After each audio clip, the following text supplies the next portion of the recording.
how did I get into music? Actually, this is a bit of a confession. When I started on clarinet. So, yeah, I started on clarinet, did that for a year, and then I was visiting my cousin's house, cousin Mitch, hey Mitch, and he had a beautiful pearl drum set, and that was it. You know, it was something about just seeing the drums, seeing the setup, and I was like, yeah, I want to do that. So that was, around 11, 12 years old. I started playing drum set, and then was off to the races, concert band, jazz band, any ensemble I could play in, marching band, even playing with like a show choir, playing drum set. And then started taking piano lessons, which led to some early marimba lessons.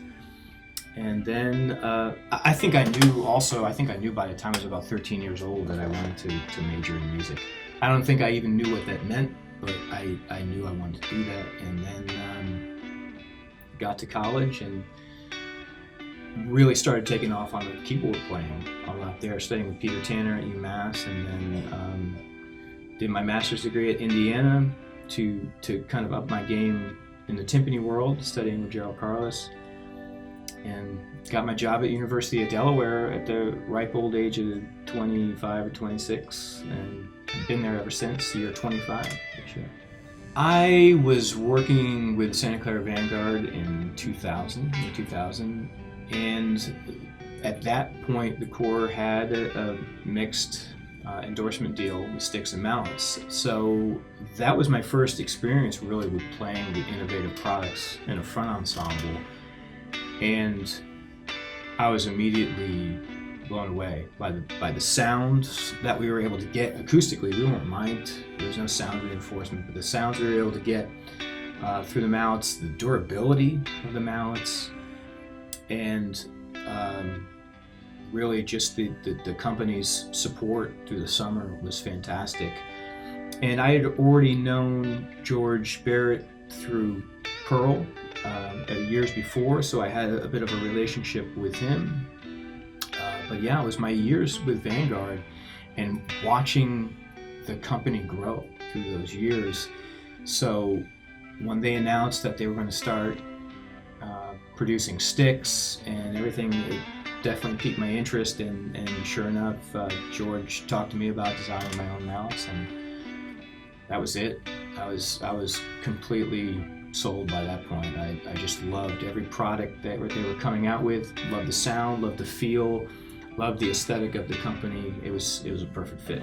So my 2000 series marimba and vibraphone mallets came out in 2003, and really what I was trying to do was create a mallet series that fits somewhere in between the Engelmann mallets and the Casella mallets and Field Series mallets that were out.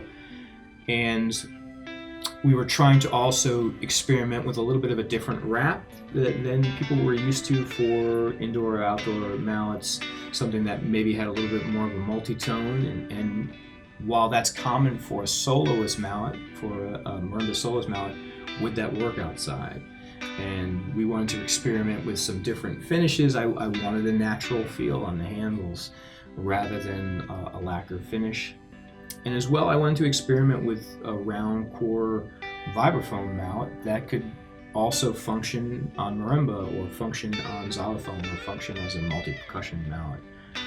So there was a few specific sounds that I wanted, and again, I was also trying to complement and fill in some of the cracks that I thought were there with the existing models at the time. So when I'm choosing mallets, you could look at it two ways. When I'm choosing mallets for ensemble use, for example, when I'm writing, that's usually happening in the writing process. When I write, I am pulling out mallets and playing through everything I do, and making sure it feels comfortable, making sure I can get the dynamics that I want to speak, making sure that it's achievable at any given tempo. So usually in that process is when I'm experimenting with different types of mallets and seeing what will work. In a solo situation, or in any kind of environment where it's just me, I have some go-tos that I really enjoy, and my 2002 mallets are usually the first ones I pick up and say, okay, is this going to get me what I want to do? Do I need to go lighter? Do I need to go harder? Do I need to go softer? Do I want less contact sound, more contact sound on the bars?